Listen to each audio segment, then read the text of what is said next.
So, good day, sir. So, I am Sheena Lasco, and I'm going to present to you my Excel, which is the design of steel beam bearing plate.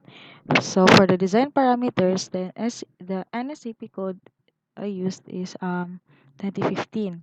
For the legends, if drop-down list is color green and if um, input style is yellow-green. So, for example, for the beam design, is you will use W shape. So, W shape din yung makikita dito sa I-beam section na properties. But if M shape din. So, S shape and then HP shape. So, if you use HP shape, so dito ka mag-select kung anong HP na dimension yung gusto mo na gamitin na I-beam.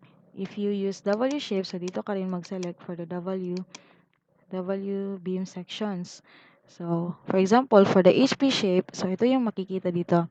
For the bearing plate parameters, so yung type of steel na ginamit niya is A36. Then FY, FU, concrete wall parameters, for example, F prime C niya is 20.7 MPa. Wall thickness is 200. And the X distance of PU is 100. So, um, ito yung distance ng PU. So, pag distance siya ng PU, pag so meron siyang reaction or near support load, and then so F23 is D. So if mas malaki siya sa D or sa depth ng I-beam, meaning interior load na yung X distance niya. So interior load na yung load na in-apply doon. So if less than or equal naman is reaction or near support load. So for the I-beam properties, ito yung type of steel niya, A36, FY, and then FU, and then modulus of elasticity.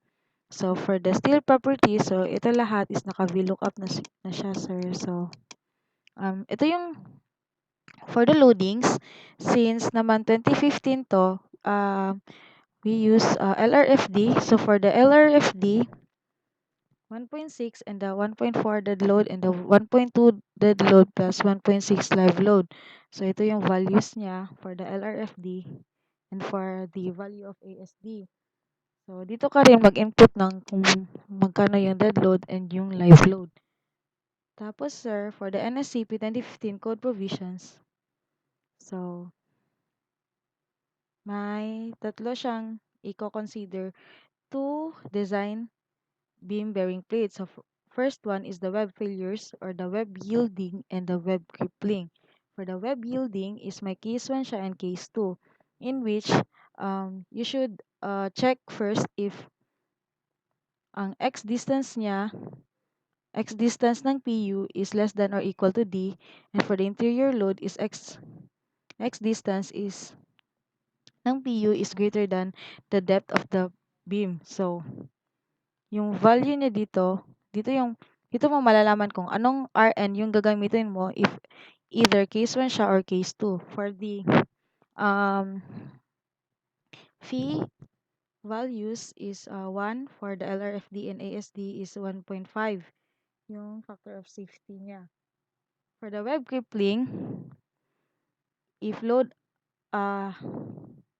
web crippling, if X is greater than D over 2, ito yung i-consider mo na case 1 siya, case 1 mo ang i-consider mo.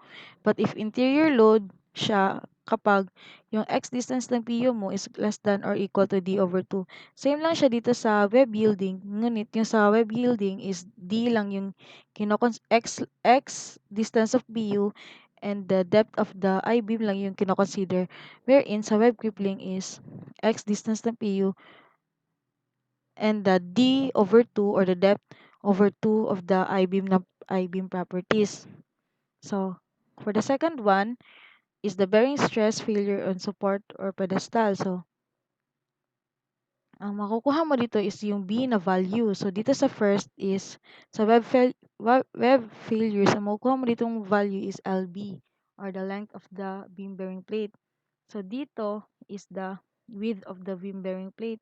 So, dito, case 1 siya kapag na-covers niya ang full area of support. But if hindi niya na-cover yung full area of support is case 2 siya. under.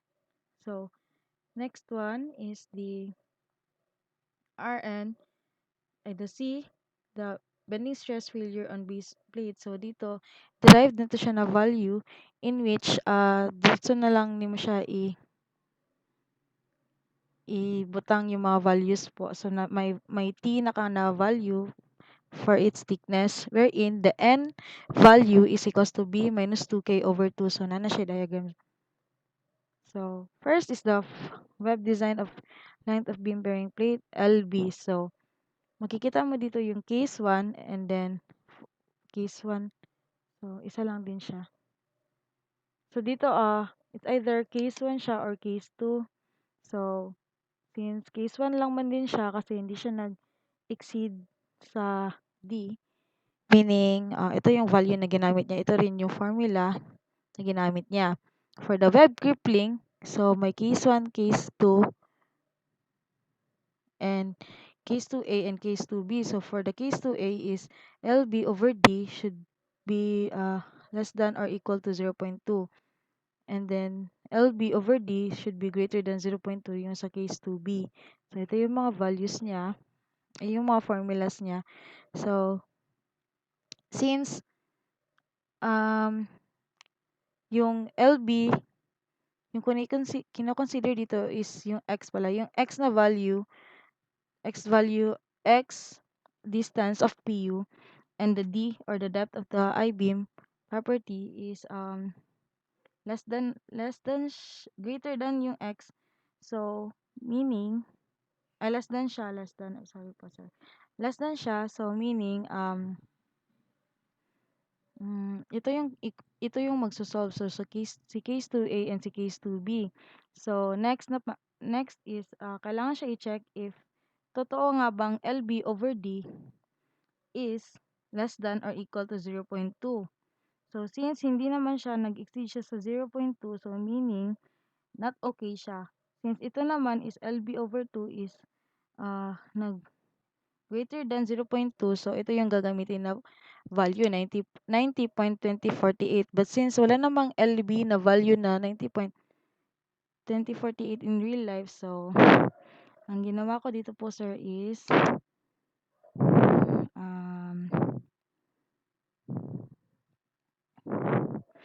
kinompare ko muna yung sa 120 MD sa web crippling and then sa web yielding. Yung pinakamalaki na value is si web yielding.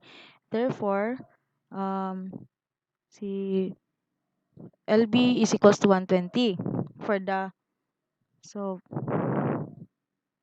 by the way, okay na yun. So for the second is the design of width of beam bearing plate B. So bearing stress failure support or pedestal. So P is equals to 0.65, and then may case 1 and then case 2. For the case 1, the LB or the length of the beam bearing plate should be equal to the thickness of the wall. So pag equal siya, meaning is case 1 siya, under siya sa case 1. But, so ito yan, dito yan. So, covers full area of support. So, pag hindi siya is less than or the thickness of wall, so, ang value dito is A1 LB times B, and then A2 T wall times Z, which is T wall times Z, and then B times LB, which is ito yung B times LB,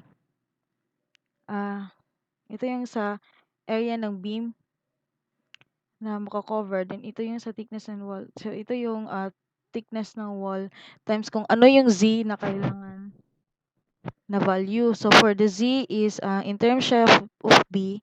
So yung makukuha dito yung value ng B for the case 2. So kailangan siya i-check muna if nag-exceed siya sa RN limit niya. Since less than naman yung RN2 is less than or equal to RN limit, hindi siya lumagpas dun sa RN limit, therefore the remarks is safe. So check for the RN limit. Hindi na kailangan na kumuha pa ng bagong value ng B kasi